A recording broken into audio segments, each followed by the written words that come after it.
100円ください。お金いるの? Oke, selamat datang kembali di channel Shiro 101. Saya doakan semoga kalian tetap dalam keadaan sehat. Di video kali ini, kita akan lanjut ngebahas part 3 dari light novel Mahoka volume 21. Seperti biasa, sebelum kita lanjut ke pembahasan, kita akan sedikit recall tentang apa yang udah terjadi di part 2 kemarin. Di part 2 kemarin, kita udah tahu bahwa Ichijo Goki sedang dalam keadaan kritis. Penyebab Goki kritis adalah karena Magic Calculation Area miliknya mengalami overheat akibat penggunaan sihir yang melampaui batas. Lebih jelasnya, Goki ini kritis setelah memaksakan dirinya untuk melindungi 109 anak buahnya dari sebuah ledakan super besar yang tak lain adalah sihir tuman bomba. Nah, demi mempercepat pemulihan Goki, klan Yotsuba pun sampai ikut turun tangan. Klan Yotsuba mengirimkan suku Bayuka untuk merawat Goki sampai keadaannya membaik. Terus, selain ngebahas tentang si Ichijo Goki, kita juga udah tahu bahwa upacara penyambutan murid baru di SMA 1 juga berjalan dengan lancar. Dan Mitsuya Shina, selaku perwakilan dari murid baru, juga bersedia bergabung jadi anggota OSIS sebagai sekretaris. Oke, setelah kita beres recall, sekarang kita mari cus ke pembahasan inti dari video part ketiga ini.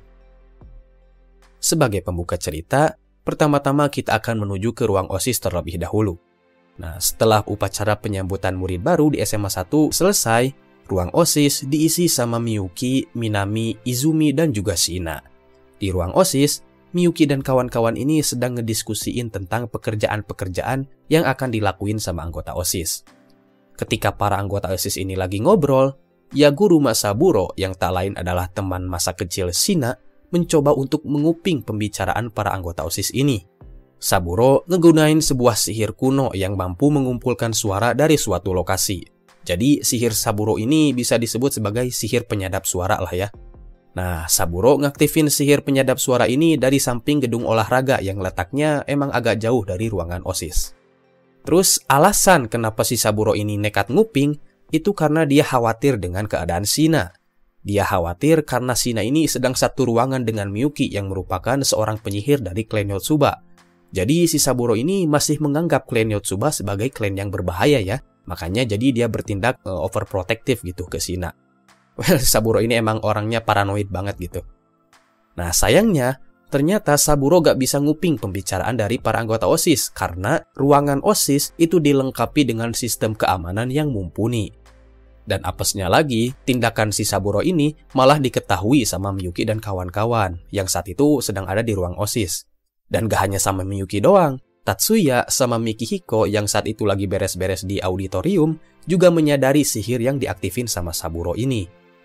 Nah, karena tindakan Saburo ini melanggar peraturan sekolah, Tatsuya selaku anggota OSIS dan juga Mikihiko selaku ketua komite kedisiplinan berniat untuk menyergap si Saburo. Dan singkat cerita, si Saburo yang saat itu udah niat buat kabur karena usahanya untuk nguping itu nihil, tiba-tiba Tatsuya udah muncul aja di belakang Saburo tanpa sepengetahuannya. Saburo benar-benar terkejut di sini karena dia sama sekali gak bisa mendeteksi keberadaan Tatsuya. Nah, si Saburo pun spontan langsung ngaktifin sihir percepatan supaya dia bisa lari dari Tatsuya. Tapi Tatsuya gak ngebiarin Saburo lari. Tatsuya langsung nembakin sihir Gram Demolition untuk ngebatalin sihir Saburo. Dan seketika, Saburo pun langsung tersungkur ke tanah. Akibat Gram Demolition Tatsuya, Saburo merasa pusing dan dia gak bisa berdiri sama sekali. Tapi Saburo ini ternyata belum menyerah untuk kabur. Meskipun dalam keadaan pusing, Saburo sekali lagi berusaha ngaktifin sihirnya untuk lari dari Tatsuya. Sayangnya, Tatsuya di sini benar-benar kejam. Tatsuya tanpa ragu nembak Gram Demolition sekali lagi untuk ngebatalin sihir Saburo. Dan akibatnya, Saburo yang udah lemes pun langsung pingsan seketika. Do it. Try. Go, go, go, go, go, go, go, go, go. Oh, oh. Go, go, go, go, go, go, go.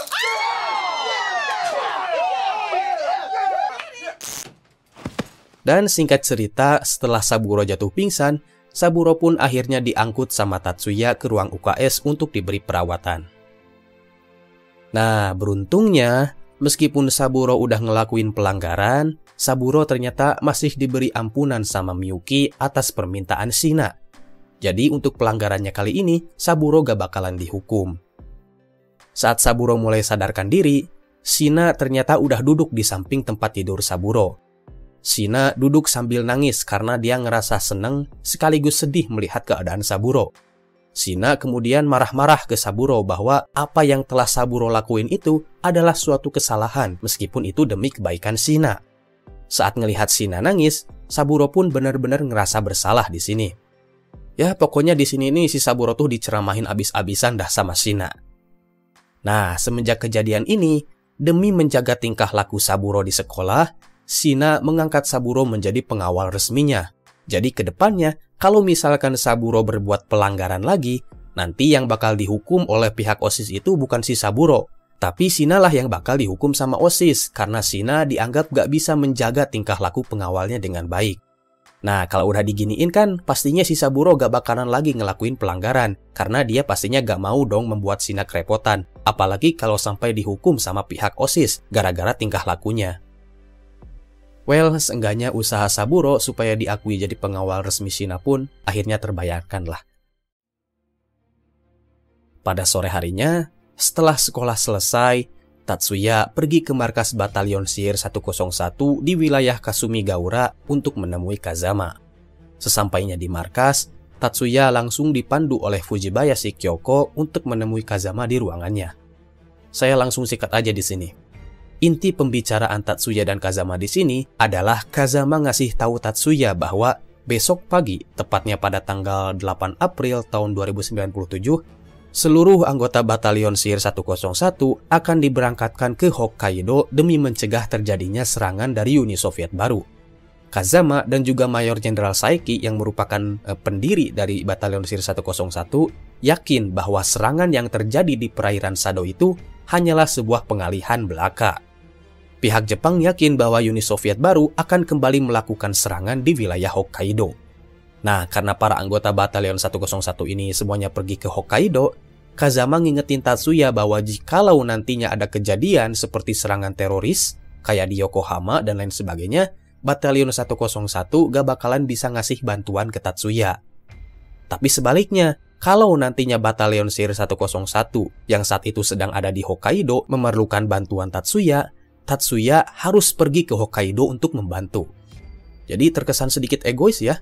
Kalau Tatsuya kesusahan, Batalion 101 gak bisa ngebantu. Tapi kalau Batalion 101 kesusahan, Tatsuya harus ngebantu. Nah, Tatsuya sempat nanya nih ke Kazama soal maksud dari membantu ini apa gitu. Apa dia bakal disuruh ngaktifin sihir Material Burst pas di Hokkaido nanti? Nah, Kazama ngejawab bahwa dia gak bakal nyuruh Tatsuya buat ngaktifin sihir Material Burst. Tapi Kazama pengen Tatsuya membantu pasukan Batalion 101 dari jarak jauh dengan sihir Mist Dispersal. Dalam misi ini, Tatsuya juga bakalan dikasih pinjem Third Eye sebagai alat bantu. Dan Tatsuya di sini hanya ngangguk-ngangguk aja gitu dan gak banyak tanya lagi. Dan singkat cerita, karena Tatsuya ngerasa bahwa dirinya ini masih bagian dari Batalion 101, mau gak mau Tatsuya setuju-setuju aja dengan apa yang diomongin sama Kazama. Setelah itu, Tatsuya pun pamit dan segera pulang ke rumah. Nah, setelah Tatsuya pergi, Fujibayashi Kyoko yang saat itu juga ikut hadir di pembicaraan Tatsuya dan Kazama mulai ngasih pendapatnya perihal sikap dingin Batalion 101 terhadap Tatsuya. Kyoko ngerasa bahwa tindakan dingin Kazama kepada Tatsuya ini bakal membuat Tatsuya kehilangan kepercayaan terhadap Batalion Sihir 101. Kazama kemudian ngejawab bahwa tindakan dingin terhadap Tatsuya ini adalah suatu hal yang harus dilakuin, mengingat Batalion Sihir 101 ini udah terlalu dekat dengan Tatsuya. Selain punya hubungan yang terlalu dekat, Batalion Sihir 101 juga terlalu mengandalkan kekuatan Tatsuya. Contohnya aja kasus penangkapan teroris di Pulau Saikashin yang ada di volume 20. Saat di Pulau Saikashin, Kazama sadar bahwa tanpa bantuan Tatsuya, Batalion Sihir 101 sekalipun pasti bakal kesusahan untuk nangkep para teroris, baik itu teroris dari Australia ataupun teroris dari Aliansi Asia Raya. Nah, tapi berkat bantuan Tatsuya, lokasi para teroris bisa diketahui dengan mudah, dan misi penangkapan teroris pun berjalan dengan lancar. Dari misi ini aja, ini udah jadi bukti bahwa Batalion Sihir 101 ini benar-benar udah ketergantungan sama kekuatan Tatsuya. Nah, sebenarnya Kazama ini pengen ngejaga hubungan baik dengan Tatsuya, tapi keadaannya ini udah gak memungkinkan. maksud dari keadaan di sini adalah keadaan Tatsuya ya. Kalau aja status Tatsuya masih jadi guardian yang seolah-olah dianggap gak penting sama klan Yotsuba, pastinya Kazama bakal ngejaga hubungan baiknya dengan Tatsuya. Tapi saat ini keadaan Tatsuya udah jauh beda. Karena Tatsuya udah bertunangan sama Miyuki yang merupakan calon ketua klan Yotsuba selanjutnya, dengan menjadi tunangan Miyuki aja, Tatsuya ini udah dipastiin bakal punya posisi yang kuat di klan Yotsuba. Makanya Batalion Sihir 101 gak bisa deket-deket lagi sama Tatsuya. Saya dulu kan pernah mention gitu, pernah nyinggung bahwa Batalion Sihir 101 ini kan sangat anti dengan orang-orang dari Ten Master Clans. Jadi poinnya balik lagi ke sini. Nah, selain berkaitan dengan keadaan Tatsuya, sebenarnya ada alasan lain di balik tindakan dingin Kazama ini. Selain faktor posisi Tatsuya dari klan Yotsuba yang semakin menguat, Kazama juga menganggap bahwa jika Batalion Sihir 101 ini terlalu dekat sama Tatsuya. Nantinya, kalau Tatsuya semakin dekat dengan kemiliteran, nantinya bakal ada oknum pejabat tinggi militer yang tertarik dengan kekuatan Tatsuya, terutama dengan sihir Material Burst milik Tatsuya. Seperti yang kalian tahu, Material Burst ini adalah sihir yang super kuat. Dengan Material Burst, Jepang bisa menaklukkan negara manapun jika mereka benar-benar punya niat untuk menjajah dunia. Lagi, selain bisa jadi kekuatan untuk mendominasi, Material Burst juga bisa jadi jalan pintas untuk menyelesaikan berbagai masalah dengan negara manapun. Akan tetapi, penyelesaian masalah dengan menggunakan kekuatan aja itu gak bakalan selamanya berjalan baik. Kita ambil contoh aja di Brazil gitu.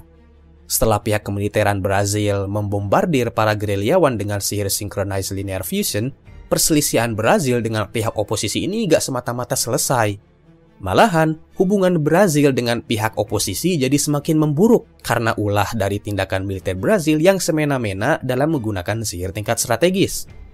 Intinya, karena pemerintah Brazil hanya mengandalkan kekuatan semata, hanya mengandalkan kekuasaan semata, keadaan Brazil pun sekarang jadi makin chaos. Mirip-mirip negara kita ya. Terus kita ambil contoh lagi Jepang. Ketika Aliansi Asia Raya menyerang Yokohama, Jepang sempat memukul mundur Aliansi Asia Raya dengan sihir Material Burst milik Tatsuya. Memang setelah Aliansi Asia Raya dibombardir sama Material Burst, mereka langsung menyerah dan berhenti menyerang Jepang. Tapi saya yakin rasa dendam dan kebencian Aliansi Asia Raya terhadap Jepang pastinya akan semakin parah. Tapi ya, untuk di kasus Jepang ini emang agak dilema sih. Soalnya kalau sihir Material Burst ini gak ditembakin, Aliansi Asia Raya pastinya bakal ngirim lagi pasukan dalam jumlah besar. Dan pasukan dalam jumlah besar ini bakalan nyerang Jepang sekali lagi. Dan bakal banyak korban jiwa yang berjatuhan dari pihak Jepang kalau sampai Aliansi Asia Raya dibiarin nyerang lagi. Well, untuk kasus ini kayaknya saya bakal bahas di lain video aja lah.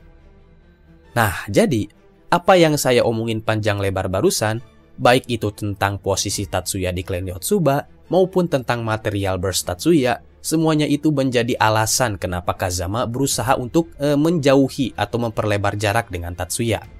Ya intinya, si Kazama ini gak mau Tatsuya terjerat oleh oknum-oknum pejabat tinggi kemiliteran yang haus akan kekuatan.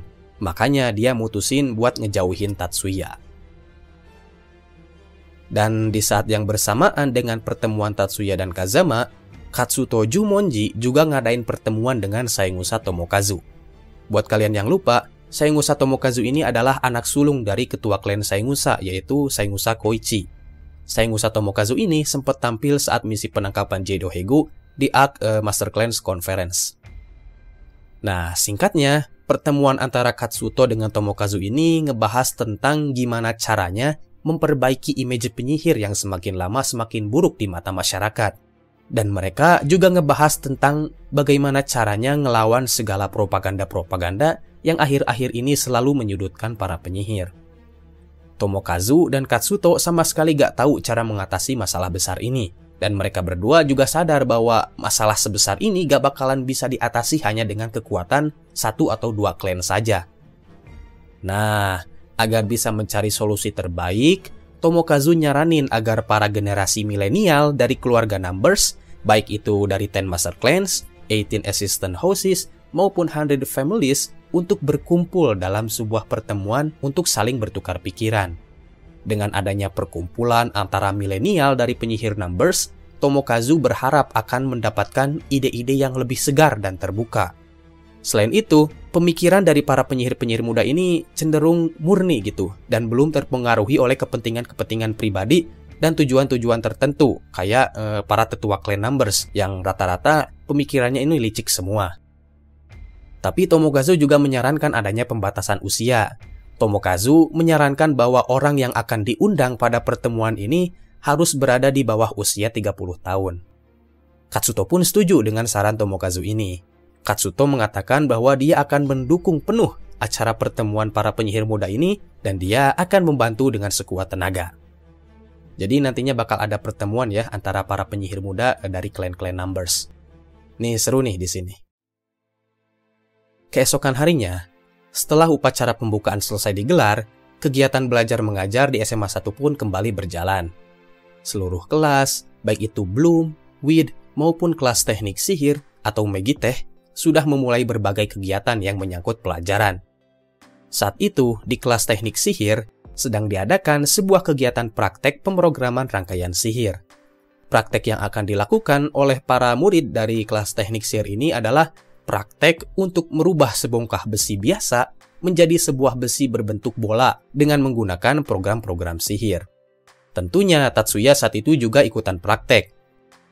Nah, biasanya kalau kelas teknik sihir ini mengadakan sesi praktek, biasanya ya, itu gak bakal banyak ada murid-murid lain yang ikutan nonton gitu.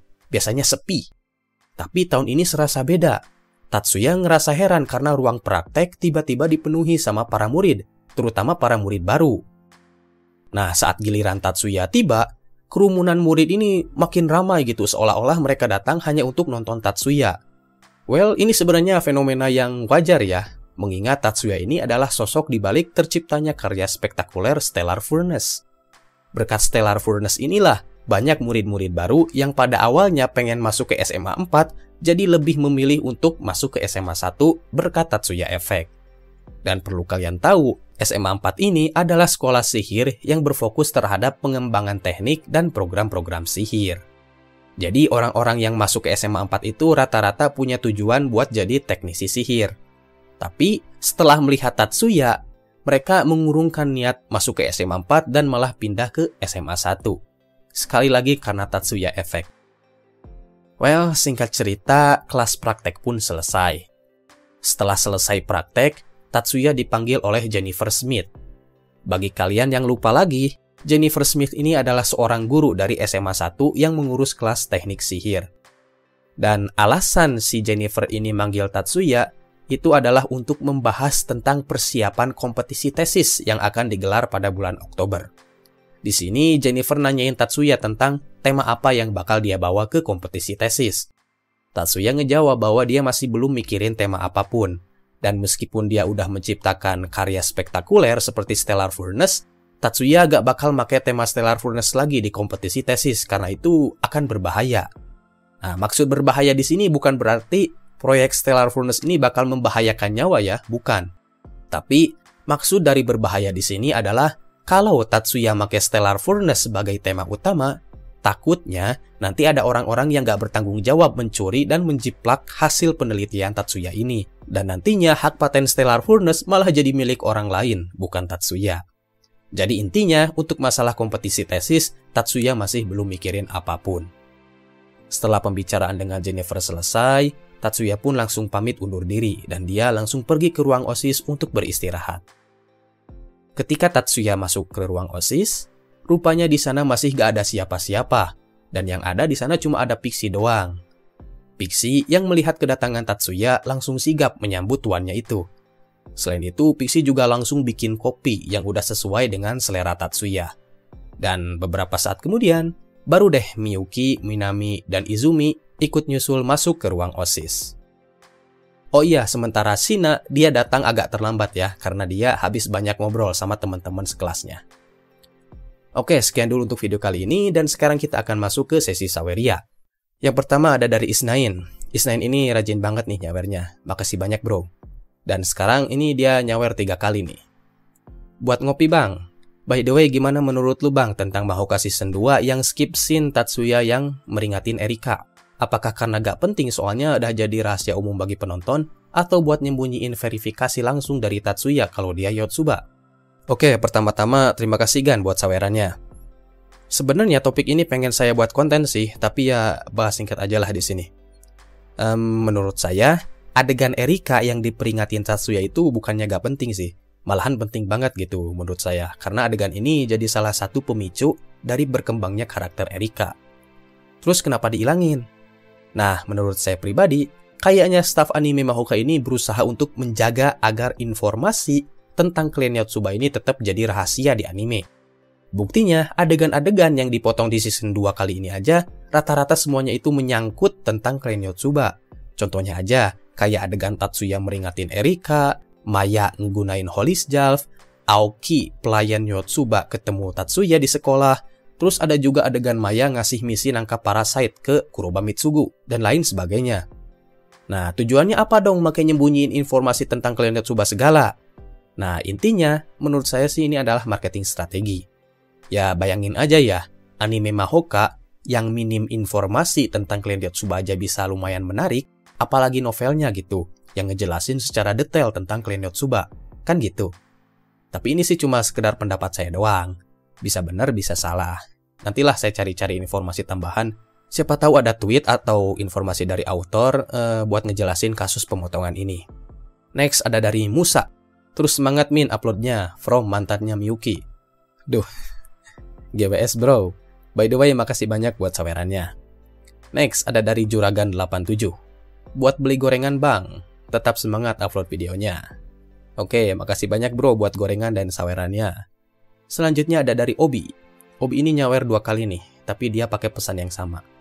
Min, semangat terus uploadnya. Gas terus Min. Mungkin ini gak seberapa, tapi makasih ya Min. Makasih banyak bro buat sawerannya.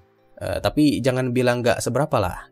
Besar atau kecilnya saweran, selama Anda ngasih ke saya dengan ikhlas, itu nilainya udah saya anggap besar banget gitu. Dan saya benar-benar bersyukur banget di sini. Dan harusnya yang berterima kasih itu saya loh, bukan Anda. Ya pokoknya terima kasih banyak lah. Terus terakhir ada dari Strip. Semangat. Oke bro, dan makasih banyak buat sawerannya. Oke, sekian dulu untuk video kali ini. Sekali lagi terima kasih banyak buat kalian-kalian yang udah nyawer. Dan saya juga berterima kasih buat kalian-kalian yang udah nonton video ini sampai habis. So, mungkin segitu aja dulu dan sampai jumpa di video berikutnya.